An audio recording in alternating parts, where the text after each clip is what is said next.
Deer viewer, welcome to Miraj একাডেমিতে। Microsoft এক্সেলে pivot table একটি গুরুত্বপূর্ণ বিষয়। আজ আমি মাইক্রোসফট এক্সেলের পিভট টেবিল নিয়ে আলোচনা করব। আশা করি ধৈর্য সহকারে ভিডিওটি দেখবেন, তাহলে পিভট টেবিল সংক্রান্ত বিষয়ে আপনার বেসিক নলেজ হলেও হবে। সুতরাং মিরাজ একাডেমির পাশে থাকুন এবং মাইক্রোসফট এক্সেলের খুঁটিনাটি বোঝার চেষ্টা করুন। স্ক্রিনে দেখতে পাচ্ছেন বড় আকারের একটি ডাটা।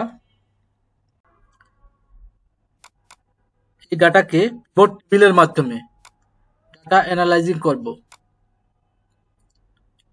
পিভট টেবিলের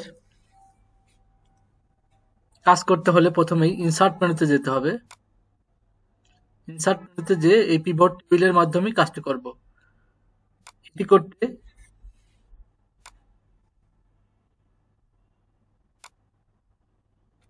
যে ডাটাটি রয়েছে এই ডাটার পুরো অংশকে সিলেক্ট করব। দেন ইনসার্ট মেনুতে যেয়ে এই পিভট টেবিলে ক্লিক করবেন, অথবা যে কোনো একটি সেলে কার্সার রেখে এখানে ইনসার্টে যাবেন, দেন পিভট টেবিলে ক্লিক করবেন। এখন পুরো অংশকেই সিলেক্ট করে নেবে, অর্থাৎ যে অংশে আপনার ডাটাটি রয়েছে ওই অংশটুকু সিলেক্ট করে আপনার একটি পিভট টেবিলের একটি রেঞ্জ তৈরি করবে। এখন রেঞ্জটি সিলেক্ট থাকা অবস্থায় নিউ ওয়ার্কশিট তৈরি করব, অর্থাৎ এখানে যে ডাটাটি দেখতে পাচ্ছেন এই ডাটার পাশে একটি ওয়ার্কশিট তৈরি হবে। এখন আমি ওকেতে ক্লিক করব। একটি শীট তৈরি হলো, যার পিভট টেবিল ফিল্ডের প্রত্যেকটির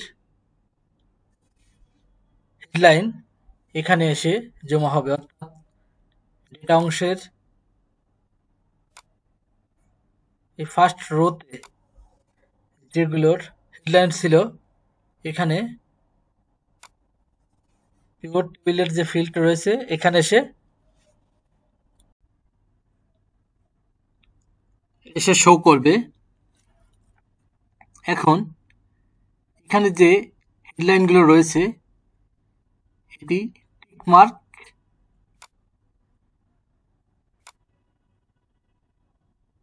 অথবা এটি আমি রোতে টেনে নিয়ে যে ছেড়ে দেই, তাহলে দেখুন এই কলামের প্রত্যেকটিতে সেলস পার্সনের নামটা চলে আসবে এবং যদি আইটেম নেম দেই অর্থাৎ টিকমার্ক দেই তাহলে রো অংশের এখানে আইটেম নেম আসবে, পাশাপাশি এখন সেলস পার্সনের পাশে আইটেম নেমগুলো এখানে ভিউ করবে।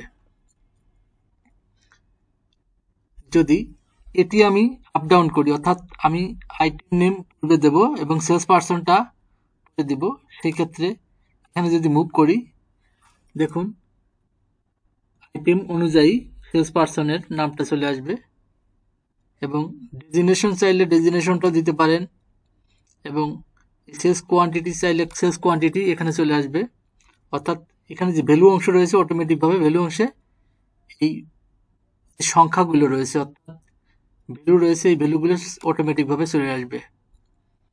এখন আমি টোটাল, কমিশন এই প্রত্যেকটিতে আমি ক্লিক করলাম। এখন প্রতিটি প্রোডাক্টের এমপ্লয়ি পার্সন অনুসারে কত পিস পণ্য বিক্রি করেছেন, এমআরপি কত, টোটাল সেলস কত এবং কত কমিশন পেয়েছে এটি সহজে আমরা দেখতে পাবো। যেমন mister Motiur Rahman air condition বিক্রি করেছেন 160, এমআরপি 30,000 টাকা, যার টোটাল ভ্যালু 48 লাখ টাকা, তিনি কমিশন পেয়েছেন 24,000 টাকা। এভাবে selling fan mister Redwanur Rahman 170 piece বিক্রি করেছেন, যার প্রত্যেকটির ভ্যালু 2500 টাকা। টোটাল 4,25,000 টাকা পণ্য বিক্রি করেছেন, 21,250 টাকা কমিশন পেয়েছেন। এখানে পিভট টেবিলের মাধ্যমে খুব সুন্দরভাবে এবং সুসজ্জিতভাবে প্রত্যেকটি পণ্যের total value, total commission different ওয়েতে এটা দেখানো যায়, যা আপনি যে ডাটা শিটে রয়েছে এলোপাথারি যে ডাটা, এই ডাটাটি আসলে ল্যাপটপ কয় টাকার বিক্রি হয়েছে সুনির্দিষ্ট করে বলা মুশকিল, বিকজ এক একটা আইটেম আলাদা আলাদা জায়গা এখানে সুবিন্যস্তভাবে নাই। এক্ষেত্রে প্রত্যেকটি আইটেমের টোটাল ভ্যালু এবং কে কি বিক্রি করেছেন, কোন কোন আইটেম বিক্রি করেছেন সুন্দরভাবে একটি সাজানো থাকে। যা হোক, আমি যদি এটি কলম আকারে দেখতে চাই, অর্থাৎ এই যে এই আইটেমটা যদি কলাম আকারে দেখতে চাই সেটাও দেখতে পারবেন। সেক্ষেত্রে আমি এই যে রোর অংশ থেকে এই আইটেম নেমটা ড্র্যাগ করে এই কলাম অংশে আমি ছেড়ে দেব। তাহলে দেখুন রোতে এখানে কে কি বিক্রি করেছেন এটি কলাম আকারে এটি শো করবে। অর্থাৎ বর্ডারটা দিয়ে দেই, তাহলে এটি সুস্পষ্ট বোঝা যাবে। দেখুন এখানে আমিনুল ইসলাম এই 80 পিস কি বিক্রি করেছেন, ডিশওয়্যার ওভেন বিক্রি করেছেন 110 পিস।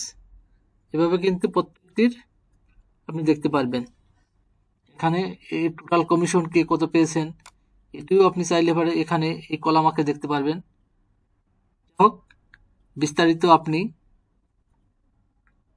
অ্যানালাইসিস করে নেবেন। আপনি যদি চান এখানের আইটেমগুলো আপনি উঠায় দেবেন, তাহলে টিকমার্ক উঠে দিলেই পর্যায়ক্রমে আপনার এগুলো এখান থেকে উঠে যাবে।